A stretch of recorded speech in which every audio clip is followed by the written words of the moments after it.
my sound designer Amrit Pritam, who is a national award winner and who used to be an associate with Rasul Pokurti till some time back, and they worked. In fact, he and Rasul jointly won the national award for a Malayalam film called Parchi Raja. How can they help by acting as incubators and giving more practical training to the students? How can they help in grooming and honing the skills of the students? I think IICS is one of the most fantastic initiatives, I would say, in giving us learning space to young people. But in a country like India, nothing is enough. And IICS will definitely fill up some of the gap. And also, one great thing about IICS is that it's totally, skill oriented.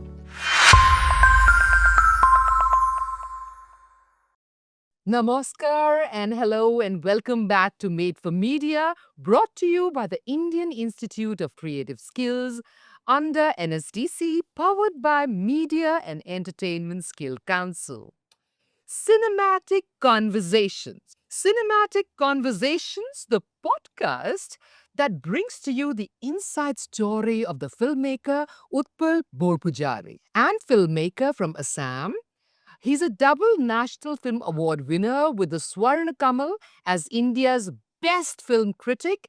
And then again, in 2018, he won for his Assamese children's film Issue. He's also an alumnus of IIT Roorkee. Quite the journey from stones to cinema reels. Utpal's work has shone a spotlight in the Northeast India through documentaries, essays, and films.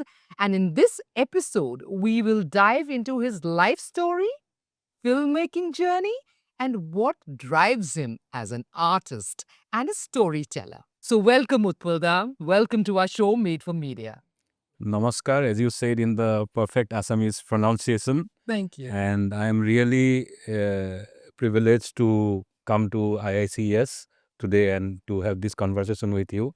Thank you. Yeah. Thank you. So, Utpal, I really wanted to know, you are from Guwahati. Yes. How did a boy from Assam end up doing geology from IIT and then become India's leading critics and journalists? Yeah, it's quite an interesting journey actually. See, I have grown up in Guwahati, my school education and college up to graduation all in Guwahati. Right. And while I was doing my graduation, it was in geology. I was doing my BSc honors in geology. Right. But simultaneously, I was very much exposed to and involved with the local, film scenario. Right. And since childhood, thanks to my parents, we used to watch a lot of films, in the cinema halls, Right. Hindi, Bengali, Assamese, whatever used to come to Right. the halls. And then while in college, I started attending the film society screenings there. So I got exposed to films from all over the world. And I also used to write, in the local newspapers and magazines. Yes, I read about Yeah, that. Yes. in English as well as in Assamese occasionally, but primarily in English. Though my medium of education was Assamese, I somehow ended up writing in English. And I had this idea at the back of my mind that there is so little known about the Northeast, outside Northeast, especially in those days. So I must write everything in English so that people from outside also Can relate. to it, get the information about Northeast. So that's how I started writing in newspapers and magazines. And while I continued my studies, and I ended up, like you said, in IIT Roorkee. I did my MTech in applied geology from there, but I continued writing on various subjects that I found interesting. Art, culture, cinema. Sometimes when I was in Roorkee, we would, whenever there was a vacation or holiday, we'd go to nearby places with my friends, and I would end up writing a travel piece in one of the newspapers in Delhi. So that's how both the things continued, parallelly. Right. Well, what happened was that towards the end of my IIT Roorkee stint, I somehow, strongly deviated in a good sense towards journalism. Right. And I ended up joining a newspaper in Guwahati after I passed out from Roorkee.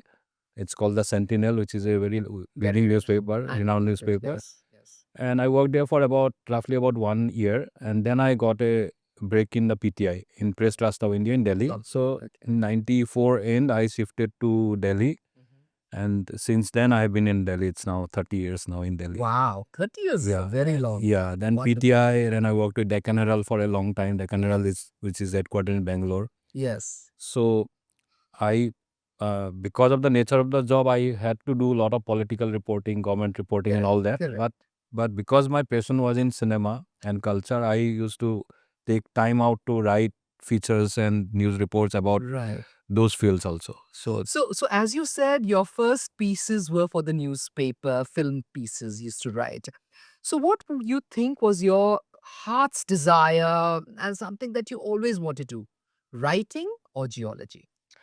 Yeah, as a subject, of course, geology was my love, and it's one of the most interesting subjects to study. It has got such fascinating aspects to it, from plate tectonics to minerals to petroleum to environmental geology and so many things. But somehow my heart was like I would go into journalism and I write about cinema and culture, and of course later it became more focused on cinema. Right. Yeah, so when I shifted to Delhi, Delhi gave me a huge exposure in terms of accessing world cinema because Yes. apart from the International Film Festival of India, which used to happen every alternate year in Delhi, there were so many screenings around in India International Center Right. and India Habitat Center, then, all the embassy cultural centers, British Council, American Center, Italian Cultural Center, name it, Japan Foundation, everywhere. So whenever I would get time, and especially when I was not married, so after my duty hours, I would be free. So instead of going home, I would go to some screening, and that way got exposure to a huge amount of cinematic culture from all across world and all across India. Yes, Delhi has a plethora of things of music, Yeah, film, and festivals happening. exactly. And best thing is that you can watch even today. You can watch lot of events for free. I mean, for during those days when we used to be lowly paid journalists, Yeah. anything free would be like would be very happy. And all these are quality cultural events or cinema screenings, right? Yes. So we used to catch up on everything. So you always said that beyond a point, the power of films is always more stronger than the power of the word. So you made your transition from journalism, film critic, into filmmaking. Right. So how did that transition happen?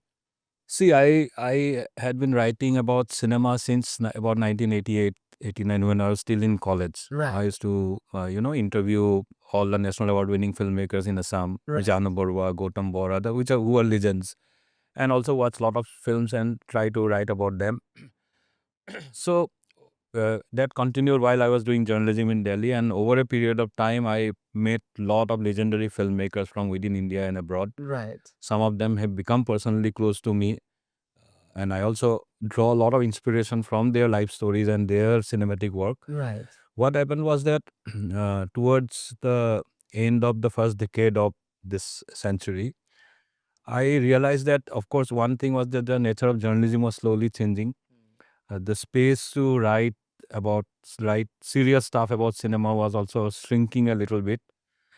At the same time, I found that lot of stories I wanted to say were not possible to be told through traditional journalism. Journalism. And though it might sound a bit funny and maybe it's a dichotomy in itself, is that I was never interested in visual journalism, TV journalism. I was always a hardcore print guy, though I shifted to filmmaking. But I found that when I write a story, however much research I do, however well I might write, or I mean with a photograph and all that, it will come up. Maximum I can write is 800 words in the weekend supplement, or on if it's a newspaper, hardly 300 400 words. And next day, when the next day's newspaper comes, the story has no value; it vanishes. And those days, internet archiving was still not Not that. there that much, or it was very new. So even if I want to try my earlier stories, some of which I am really happy about, I don't find them on the internet. So those stories are forgotten. And even if there is a story which is available on internet, there is so much information on the written word in internet. This is just one more thing. And also when I compare that, it's the same story, if I tell through a film, it impacts more emotionally among people, because when you write the written word, you don't have the power of the visual media, the sound, the emotions, and the seeing that subject in front of you. So that's how I thought that I have to like make my own films and tell my stories through it. So that's how the transition happened. So basically, it was more about the stories I wanted to tell, which were not possible to do through journalism. Journalism, right. So Issue was your first feature film, Yeah, right? and only one till now. Yeah. But it won an award in a national award in the Assam Film Festival, right? No, in the National Film Award of India. National Film Award of India. And internationally, it was very highly acclaimed. Yeah, I do it. So, what brought you to the idea and the concept of Issue? What was the story or your concept behind it? See, Issue is based on a children's novel written by a very popular Assamese writer called Manikuntala Bhattacharya. So it's it it looks at a very important social issue through the point of view of a child. Child. And the social issue is, about witch hunting.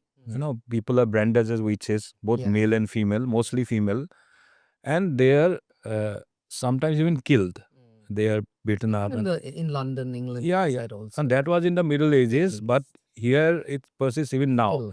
It happens mostly in the tribal societies in Assam, in Bengal, in Orissa, even Chhattisgarh, even in Rajasthan it used to happen. So now there is a law against it in Assam, and some other state governments also have their own laws to tackle witch hunting, the so-called witch hunting. The so-called witch Yeah. hunting. So this novel, I liked it very much because of the innocent way of looking at the issue and trying to find a solution to it through the eyes of a child. So when I decided to make my first film, this was the story I focused up, and I pitched it to the Children Film Society India, CFSI, which is a Government of India organization. Now, of course, it has been merged with NFDC. Right. So NFDC, CFSI approved the project, and that's how I ended up making the film. And luckily for me, people have liked it, and it has traveled on festival circuit very much. But unfortunately, the film is still not available on any public platform. So I hope NFDC will put it up on one of its own website as well as its own OTTs, or OTTs like the Waves, which has been started by the INB Ministry. Yes. So that larger audiences can get access to it. Yeah. But yeah, CFSI has shown it across India to school children under their model of showing films for free to school kids. Right. That has happened. I mean, I think several 100,000 children all over India have watched it. But I think it should be available because it has won awards. It has traveled the festival circuit. So, and a lot of people actually approach me how to watch it. So I have no answer to it. You have no answer to it, right? So my question to you, which is a hat which fits most comfortably and which itches the most? None of them itches me actually. Okay. I mean, I like journalism, film criticism. That's a hat I used to wear. Now I have kept aside that hat, Right. and I don't no more identify myself as a film critic and journalist. That's my past avatar, you Your can past say, avatar. because I think there are certain ethical issues also. If you want to be a filmmaker, you cannot be a film critic. Though some people continue in both, but there will be certain ethical classes definitely. So I left that, and now I wear my hat of filmmaker very comfortably and happy about it. Yeah. Wonderful.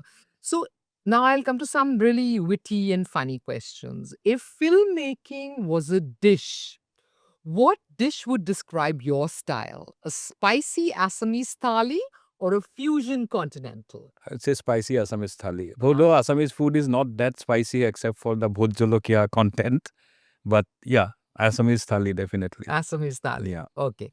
So, have people ever told you, Utpalda, please make a Bollywood masala film? Nobody has told me that, but I plan to make a Hindi film very soon. I've been pitching my concepts with the producers and financiers. In fact, one of my screenplays was part of the NFDC Screenwriters Lab in 2021. So I hope that would become a film in the near future in Hindi. So I have got two very acclaimed producers on board. One is Prasanna Vithanage from Sri Lanka, who's a legendary filmmaker from South Asia.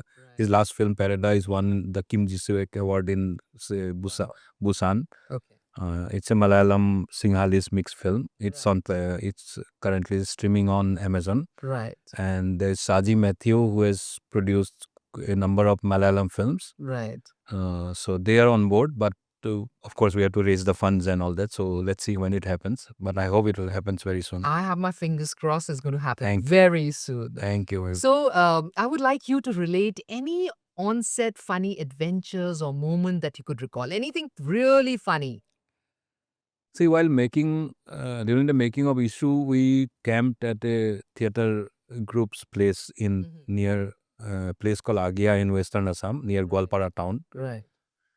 So there, because my film is set in the backdrop of the Rabha community, Rabha tribe. Rabha tribe. So there's a very famous theater group called Badung Duppa in that place, which practices rural theater. It's a residential theater group, and they practice theater with villagers, and they organize a very well-known theater festival called Under the Sal Tree, which is held inside a forest every year.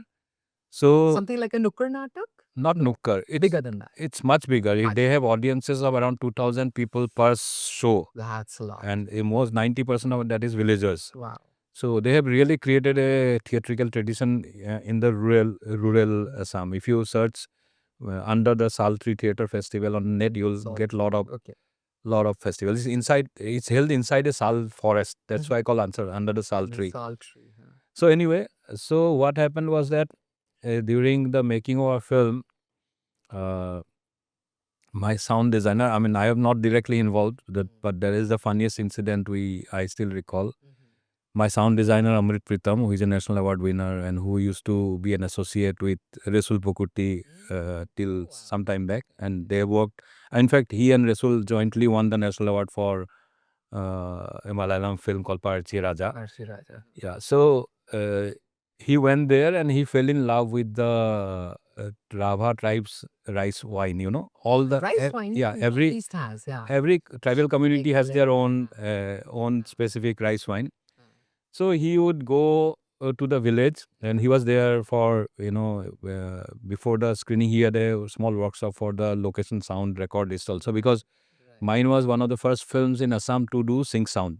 Wow. So he had to also kind of train up the local sound recordist, location sound recordist, about how to do it at a cheaper cost, because we were using even equipment and everything from locally, because my film was a low budget film. So he fell in love with it. Of course, we all liked that rice wine. So he would go to the village, and one of my actors is named Vishnu Kharghoria, who is a 2-time national award winning actor. I mean, both times he has won the president's special jury mention. Wow. Okay. So he is a legend in Assam. So he would go to the village and collect the wine, saying that Vishnu Kharghoria loves it. So he would bring it. Of course, he would also share with everyone. So we used to tease him a lot that why you have to ride on the shoulder of Vishnuda and bring it. All that. So that became a running joke in our unit. I mean, I still even now tease him about it when we. Oh my God.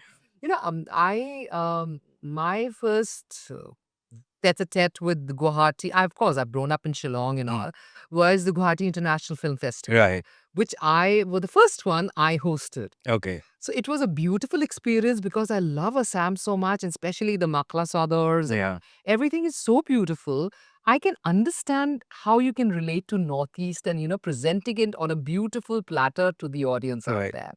So let's come to the rapid fire round now. Yeah. So whatever comes to your mind comfortably first. So you have to just say that. Okay. That's all. Okay. Favorite film of all time? That's a very difficult question because there is not one. There are many. But one. One, I would say Rashomon by Akira Kurosawa, because of its excellent structure and its multiple narratives. Lovely. Favorite director? Again, very difficult question. I mean, there are so many, so many. I mean, One you have to name. I'll stick to Kurosawa then. Okay. But it's a these two questions are not fair questions. Yes. Because No, but it's rapid fire. Rapid yeah, I fire, know. just Yeah, once. yeah. Guilty pleasure, watching a movie or watching a show. Show as in A theater. theater, theater always Theater because always. it's live. You can see the emotions Yes. unfolding in front of you. Absolutely. Yeah, Absolutely. Okay. A dream collaboration, whether alive or not. it would have been Irfan Khan. Books or films. In the personal space, books, but films, of course, for the all round emotion it can engulf you in. Comedy or drama. Drama, I knew that was coming. Winter or summer. winter. Winter. Yeah. Even I'm a winter person. Thank you so much. That was the last of the rapid fire questions. Thank you, Utpal. It's been an absolute pleasure talking to you. Thank you. The pleasure was mine. It's a great honor to have the conversation with But you. one last message to our IICS students who want to venture into sound, designing, filmmaking. What would you like to tell them? The only thing I would like to tell anyone who wants to get into filmmaking, any department of filmmaking, whether it's acting, which we see in front of the camera, so it's more glamorous, but direction, screenwriting, sound, camera, editing, anything, it's a tough journey ahead, especially when you are starting out. So you have to be ready to do a lot of hard work. You have to have perseverance, and you have to persist with your dreams. And yeah, and of course, I believe there is a luck factor always involved in it. So you don't know when your break comes, when your next big uh, job lands up in front of you. You have to persist, and you have to somehow survive in financially, of course. So you don't have to be afraid to pick up any small work that comes your way, and keep doing and keep honing your skills all the time, and keep reading books and keep watching films.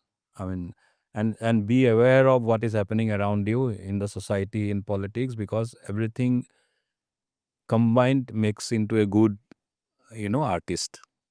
So, one more question I would like to ask you. How are institutes like IICS, which is a very premium institute, and we are associated with MESC too, how can they help by acting as incubators and giving more practical training to the students? How can they help in grooming and honing the skills of the students? I think IICS is one of the most fantastic initiatives, I would say, in giving us learning space to young people. Of course, we know there is FTII, SRFTI, and this film school which has come up in Arunachal, as same as the FTII. And there are many state government film schools all across the country. They are private institutes, but in a country like India, nothing is enough. Yes. And IICS will definitely fill up some of the gap. And also, one great thing about IICS is that it's totally skill oriented. Yes. And it's also since it's involves a lot of people from the industry. So Mentors. so mentors. So there is a great chance of you getting an entry into the industry in terms of getting internships, getting your first job. So I think that's a great initiative, and I think going forward, IICS needs to develop a model where, of course, there is a scholarship model, there is a mentor degree program, everything, but also I think on the set kind of experience if IICS can provide to the students. We are doing that Yeah. already. Okay, that's You're great. doing Yeah. that. So that's I think that will take. Most of our classes, the sessions or the workshops that happen are always outcome based. Yeah. Okay. So after every session, whether it's Nita Lula, whether it's Sabaz Joseph, whether it's Rasul Pukutti, whether it's Shankar Mahadevan, in the end, we have an outcome based activity in the class itself. Yeah. No. That I know. Yeah. What I was saying is that if the students can also go and work on a film set, the Yes, we are actual film planning to set. do that. So We are that will be planning. a That is great, all yeah, planned. that will be a great first step forward for the young people, you know. That is what on Like, ground on training. ground training, yeah. 70% is on Yeah. ground and 30% is theory. Yeah. And I think the idea going forward will be to get a lot of guest faculty from all across the country We are doing that. and all across the various departments of filmmaking, which all is already happening. So that students get exposure to the huge variety of cinema that gets made in India, you know, because India is not about only the mainstream big budget Bollywood films, the so-called. Though I don't agree with the term Bollywood, it's Hindi cinema, but there are so many different varieties of cinema even happening within Hindi cinema. Right. So I think that exposure is also needed so that the students going out from here also can take a well-rounded decision about which area he or she can focus upon. Say even for non-fiction, for that matter, for documentary filmmaking. Right. Yeah. Right. Thank you so much, Utpalda, and it's been a privilege having you here with us. Thank you so much. Thank you Namaskar. so much. Namaskar. We have covered a lot of ground today, from Utpalda's geology background to award winning films to documentaries on forgotten wars and unfold stories of the Northeast. A couple of takeaways: that he eats, dreams, and breathes cinema, believing in the power of a film to give a voice to the unheard people. And it's clear that he's passionate about using cinema for social insight and cultural preservation. So I would like you all to study more on Utpalda. And Utpalda, thank you so much for sharing your journey, your insight, and even those little fun anecdotes. So that is a wrap from Made for Media, brought to you by Indian Institute of Creative Skills under NSTC, powered by Media and Entertainment Skill Council. So till we meet again, keep creating, keep reading, keep innovating, and become the perfect filmmaker.